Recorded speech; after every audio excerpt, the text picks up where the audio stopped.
Le 19h45 sur Espace TV, bonsoir et bienvenue dans ce journal. Au sommaire, les premières grandes pluies font déjà des dégâts à Conakry. C'est le cas dans certains quartiers de Dixine où des maisons se sont vues envahies par des ordures. Les habitants sollicitent de l'État le curage des caniveaux pour limiter les dégâts. Et puis la campagne de vaccination des enfants contre la rougeole et la méningite de type A a démarré ce lundi à Conakry. Elle concerne les enfants dont l'âge varie entre 6 et 39 mois. Plus de 3 millions d'enfants sont concernés.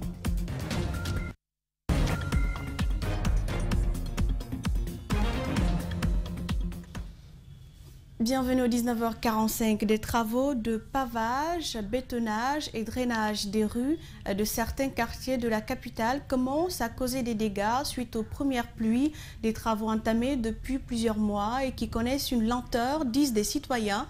Les difficultés sont énormes. Les citoyens sollicitent l'aide des autorités. Reportage Diena Bangora et Aliouba. De la commune de Matoto, Ratoma en passant par Dixine, les citoyens vivent presque la même réalité à la tombée de ces premières pluies. Censés les aider, les travaux de pavage, de bétonnage et de drainage des rues des quartiers posent aujourd'hui problème. On a mobilisé les gens pour dire que ça va dans notre intérêt. Mais ça fait 2 ans de cela. Et Nabel ne faut rien. C'est pas juste. Comme la route qui relie la pharmacie Pharmaguinée au Califo célibataire est importante pour l'État, ça va dans leur intérêt. Ils ont fait ça en moins de 3 semaines. À la Bellevue, précisément au quartier Camélia, l'espoir s'estompe. Les citoyens en colère ont barricadé les rues à la suite de graves inondations. C'est les travaux là, parce que les caniveaux là sont petits. C'est petit, ce n'est même pas profond. Vous comprenez? Donc, nous voudrons à l'heure là, tout ce que les victimes là ont perdu, que l'État arrive à leur rembourser. Sinon, le problème là ne prendra pas la fin. Au-delà du retard des travaux, le non-curage des caniveaux et la construction anarchique suscitent autres inquiétudes. Équipés au secteur Faoulia, les habitants de ces ménages ont échappé de justesse au pire. Dans ce lieu, l'eau s'est frayé un chemin en cassant ce mur. Chaque année, nous sommes victimes d'inondations. Cette fois-ci, c'est la mairie elle-même qui va ramasser ces déchets parce que nous ne savons pas où les jeter. Le danger guette les citoyens dans tous les sens. À Matoto, le maire dit avoir pris des dispositions pour éviter l'inondation dans sa circonscription. La pluie d'avant-hier et hier, moi j'ai passé toute la journée sur le terrain pour faire le constat et demander à Madame la gouverneure de nous venir en appui. C'est ce qui fut fait et toujours elle est en train de continuer. Mais l'assainissement ne peut pas se faire sans les collectivités locales. Je le dis, je persiste. À notre passage dans ces zones, nous n'avons vu aucun travailleur sur le terrain. Si rien n'est fait, le pire risque d'arriver, alerte les sinistrés. Diena Bangora, nous restons dans le même cadre. La grande pluie qui s'est abattue ce week-end à Conakry a fait des dégâts dans plusieurs quartiers de la capitale. À Dixine, par exemple, des ordures ont envahi des maisons et fait plusieurs dégâts. Les habitants invitent l'État à curer les caniveaux pour prévenir d'éventuelles inondations. Mariam Fodé Camara et Abdoulaye Camara pour plus d'explications. Des caniveaux obstrués par les ordures ménagères bloquent le passage des eaux de ruissellement. Voici l'image de quelques quartiers de Conakry ce week-end. À Dixine, ses habitants se sont réveillés les pieds dans l'eau. C'est aux environs de 3 heures du matin que ces ordures se sont invitées dans les concessions. Hier, il a plu incessamment pendant 1 heure. Ce sont ces ordures-là que l'eau a drainé vers chez nous et tout est bloqué, tout est bouclé. Il a fallu que je sorte mes enfants dans les chambres et les salons. Donc l'eau est rentrée, tout est gâté chez nous, tout est gâté. Aussitôt informés, le chef de quartier et le maire de la commune de Dixine se sont rendus sur les lieux. Après avoir touché du doigt les réalités, ils ont fustigé le comportement des citoyens qui jettent les ordures ménagères dans les caniveaux. Nous avons constaté les dégâts, mais la faute revient aux citoyens qui jettent les ordures dans les caniveaux, alors que ce n'est pas le lieu indiqué. La manière avec laquelle vous rendez vos maisons propres, faites de même pour les caniveaux. Face à cette peine, le maire de la commune de Dixine demande que sa commune soit renforcée financièrement pour l'assainir. Il a aussi souligné que les ordures dans les caniveaux constituent un handicap pour la circulation de l'eau. Et si les eaux n'ont pas la circulation libre, elles vont se créer automatiquement d'autres chemins. Quand elles se créent d'autres chemins, c'est dans les maisons. Voilà ce qui est arrivé aujourd'hui. Les ordures sont totalement remplies. Et ça, ce n'est pas à l'actif de l'État, c'est à l'actif de la population. La population doit comprendre. De la même manière qu'on doit rendre les maisons propres, de la même manière on doit rendre les caniveaux propres. À date, les caniveaux sont en train d'être curés pour éviter des dégâts pendant les grandes pluies qui pointent à l'horizon. Autre fait de l'actualité, c'est effectif sur le terrain. La campagne de vaccination des enfants contre la rougeole et la méningite de type A a bien démarré ce lundi à Conakry. Malgré les fortes pluies en ce début de vaccination, certains enfants âgés de 6 à 39 mois ont bénéficié de leur dose contre la rougeole et la méningite. Ils sont plus de 3 millions d'enfants ciblés par le ministère de la Santé et de l'Hygiène publique. L'idée est de réduire la morbidité et la mortalité infantile causée par la rougeole et la méningite. Ali Badara Kamara à Mohamed Kapelosila. C'est sous une forte pluie ce lundi que les agents mobilisateurs, accompagnés des conseils de quartier, ont procédé à l'identification des enfants concernés par ces activités de vaccination contre la rougeole. À Yimbaya, par exemple, l'accès aux cibles n'a pas été facile pour les agents impliqués. Avant même la tombée de la pluie, il y avait eu beaucoup d'enfants qui sont venus. Et malgré la pluie, les enfants aussi continuent à venir. On marche même sur la pluie pour envoyer les enfants. Quelques semaines avant ces opérations de vaccination, les 38 conseils de la commune de Mototo ont été outillés sur la sensibilisation des parents. Nous sommes passés de ménage en ménage par rapport à ça et faire venir les enfants. Vous-même, vous avez vu, c'est le terrain qui commande. Le terrain fait le commando. Avec ses 150 125 habitants, Bessia a été subdivisé en 4 zones, soit 4 équipes par zone. Objectif, faire vacciner 200 enfants par jour et par équipe. Au cas où certains viendraient dans l'après-midi, au-delà, il y a une équipe de garde et permanence qui est là pour prendre les enfants en charge. Quand même, il y a l'affluence, tout le monde vient, tout le monde est impliqué. Parmi les quartiers couverts par le district sanitaire de Mototo, Bessia Cité 2. Ici, 3 équipes sont déployées pour assurer la couverture vaccinale. Monsieur Matella, la mobilisation n'est pas au rendez-vous. Chacun est tenu d'être responsable devant cette situation pour la sauvegarde de nos enfants. Il y va de l'avenir de nos enfants et de ce pays-là. En cas de manifestation adverse post-vaccinale, les mères de famille ou gardiens d'enfants devront se diriger au centre de santé de proximité pour se faire procurer des remèdes. Des médecins du CHU d'Anka sont sortis de leur silence ce lundi. Ils dénoncent ce qu'ils qualifient de volonté du nouveau concessionnaire de les écarter en faveur d'autres médecins. Ces hommes en blouse demandent à l'État d'agir et promettent de se faire entendre si rien n'est fait. Le reportage est signé Fatoumata Bintabari et Al-Seni Kamara.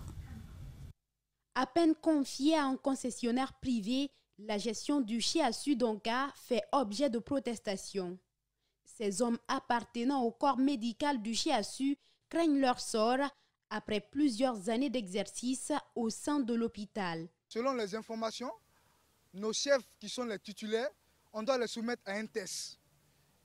Vu qu'eux, ils sont dans la fonction publique, ça fait plus de 10 ans, et nous, en tant que leurs élèves, médecins internes, on est avec eux, on s'est dit quoi? On s'est dit, si nos chefs doivent faire un test, est-ce que nous, les internes qui sont là, depuis 5 ans, plus de 10 ans, nous sommes avec eux. Est-ce que nous aussi, on va avoir cette priorité aussi d'aller dans le nouveau bâtiment? Plus de 850 médecins internes sont concernés par cette grogne. Ils confient avoir travaillé durant 15, voire 17 ans sans salaire. Nous avons travaillé dans les difficultés au sein de CHU là-bas. Pour cela, on nous avait promis, professeur Alpha, l'ancien chef de l'État, que tout le monde sera pris là-bas et que les Cubains viendront pour compléter l'effectif. Ils ignorent les clauses de contrat qui lie l'État au concessionnaire, mais soupçonnent déjà ce dernier de négliger leur cas, chose qu'ils ne sont pas prêts à accepter. Ils comptent donc se faire entendre si rien n'est fait pour les rétablir dans leurs droits. Nous allons saisir le syndicat des médecins au ministère de la Santé, former le ministère de la Santé, toutes les structures sanitaires de la République de Guinée. S'ils ne font pas attention, nous allons vider les hôpitaux à cause de Donka. Ces médecins exhortent le gouvernement à ne pas privatiser le CHASU. Récemment, le ministre de la Santé a levé l'équivoque sur cette privatisation de Donka.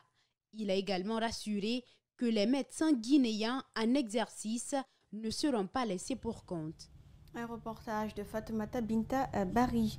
Le premier président de la Cour des comptes et le commissaire général du gouvernement auprès de la dite institution ont prêté serment ce lundi à la Cour suprême de Conakry. Les nouveaux promus s'engagent à accomplir leurs nouvelles fonctions dans le respect de la loi. La cérémonie s'est déroulée en présence des présidents des institutions, du ministre de la Justice et des Droits de l'Homme, entre autres. Mamadou Sadio Baldé, explication. Le greffier rappelle le rôle inscrit à l'ordre du jour. Le procureur requiert la tenue de la cérémonie avant de rappeler aux promus le sens d'une prestation de serment. Je le jure. Je le jure. Levez la main droite et dites je le jure. Je le jure. Il prête serment. Le premier président de la Cour suprême reçoit les serments, ordonne leur installation dans leurs nouvelles fonctions. Mais quelles sont les principales missions de la Cour des comptes? Vous avez entre autres missions le contrôle des finances publiques a fortiori, le contrôle de la déclaration des biens tels que reçus par la Cour suprême, la sauvegarde du patrimoine public, la sanction des fautes de gestion. Au-delà des principes et lois, les hommes promus doivent s'armer d'une éthique et morale qui ne souffre d'aucun reproche. La conscience, l'indépendance, la probité, l'impartialité et l'équité, auquel il faut ajouter la diligence et la prudence. Le nouveau président de la Cour des comptes sait ce qu'il attend. Il se dit prêt à assumer pleinement ses fonctions en toute responsabilité. Mon devoir, c'est de respecter ce serment dans tous les secteurs, que ce soit dans le domaine de l'audit, dans le domaine du contrôle, dans la déclaration des biens et dans tous les demandes qui seront confiées à la Cour des comptes, telles que définies dans la loi 046 du 18 janvier 2013. Il n'y a pas d'exception. Ils ont bénéficié du décret le 21 avril dernier. Le premier président de la Cour des comptes, Sir Joseph Kadouno, était le président de la Chambre de discipline budgétaire et financière de la dite institution, alors que Mamadou Salou Diallo, actuel commissaire général du gouvernement, a quant à lui été précédemment conseiller référendaire à la Chambre des entreprises publiques, des institutions bancaires, de crédit, d'assurance et des organismes soumis au contrôle de la Cour des comptes. La Guinée et le Mali partagent des valeurs historiques communes. Pour matérialiser cette réalité, plus de 30 camions remplis de coton viennent de traverser la frontière guinéenne en direction du port autonome de Conakry pour être exportés. Les délégations des deux pays se sont retrouvées à Kourémalé pour célébrer cette coopération bilatérale. Idrissa Bari. Le coton est le premier produit d'exportation du Mali. Avec les sanctions imposées par la CEDEAO sur ce pays, les autorités maliennes et guinéennes, qui traversent toute une période de transition, ont trouvé un accord pour faire transiter la production cotonnière du Mali par le port de Conakry pour son exportation. Vendredi dernier, cet accord a été traduit en acte à la frontière guinéo-malienne à Kourémali, où une trentaine de camions sont passés. Les Maliens, les premiers producteurs de coton, nous voudrons consolider cette place. Aujourd'hui, le Mali espère que, en tout cas, à travers le port de Conakry, une partie essentielle de cette production serait faite à l'extérieur. Les institutions sont fermes de la part des autorités maliennes pour que l'ensemble des opérateurs économiques, tous les intervenants dans le secteur économique, que ce soit commerçants, miniers, État, puissent utiliser en priorité le port de Conakry.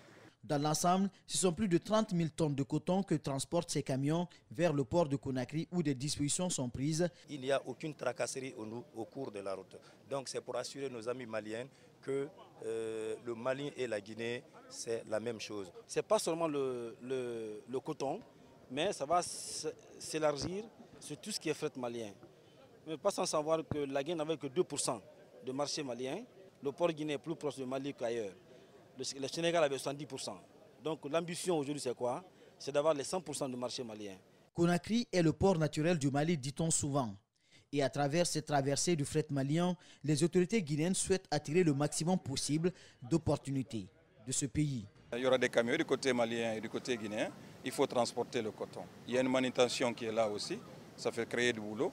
Les gens, il faut qu'ils travaillent. Et au niveau du port, il y aura des recettes. Il y aura des ventes qui vont être faites pour le Mali. Donc l'écoulement est de part et d'autre. C'est vraiment un partenariat gagnant-gagnant pour les deux pays. Faut-il le rappeler, le Mali est sous embargo de la communauté économique des États de l'Afrique de l'Ouest suite au coup de force perpétré par l'armée avec à sa tête le colonel Assimi Goïta. Et puis la loi L002, jusqu'ici confuse pour certains, devient de plus en plus précise. Cette loi sur la liberté de la presse interdit la condamnation des journalistes à des peines privatives de liberté dans l'exercice de leurs fonctions. Pour en savoir davantage, notre rédaction a tendu son micro au journaliste Moussa Iboun Kanté. Suivez le reportage de Diéné Bemba Koulibaly et Meshak Sonda Kourma. La loi L002 sur la liberté de la presse, selon Moussa Iboun Kanté, exclut quasiment l'emprisonnement des journalistes pour des délits commis dans l'exercice de leur métier. Sur la question, cet homme de médias précise. C'est une loi organique qui balise les droits et les devoirs du journaliste, qui lui donne l'autorisation d'accéder aux sources d'information détenues par les pouvoirs publics, mais de même que celles détenues par les particuliers. Un journaliste qui se rend coupable d'un délit dans l'exercice de sa profession ne peut pas faire l'objet de garde à vue. Si l'emprisonnement est exclu par cette loi, il faut dire que cela ne signifie pas qu'un journaliste ne peut pas être en prison.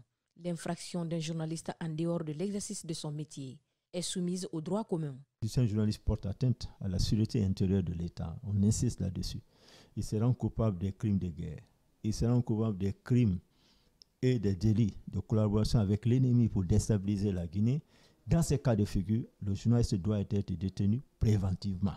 Et ça aussi, cette détention préventive ne doit pas excéder du délai réglementaire à la matière. Pour éviter des ennuis, il faut travailler dans le respect strict de la loi L002. Conseil Moussa Iboun Kanté. Il faut que les gens se comprennent, mais j'insiste là-dessus. Le journaliste est un sujet de droit comme tous les autres citoyens. Il n'est pas au-dessus de la loi. Quand il est mis en cause, il va comparaître. Jusqu'ici, des journalistes étaient emprisonnés en Guinée à cause de leur opinion sur diverses questions. Cette loi vient les renforcer dans l'exercice de leur métier, mais dans le respect des textes de loi. Et voilà, c'est la fin de cette édition. Merci à l'équipe réalisatrice composée d'Alceni Barry et Antoinette Dédé-Nivogui. À vous également, merci pour toute l'attention. Les infos reviennent à 22h avec Philomène Bangoura. Très bonne soirée sur Espace TV.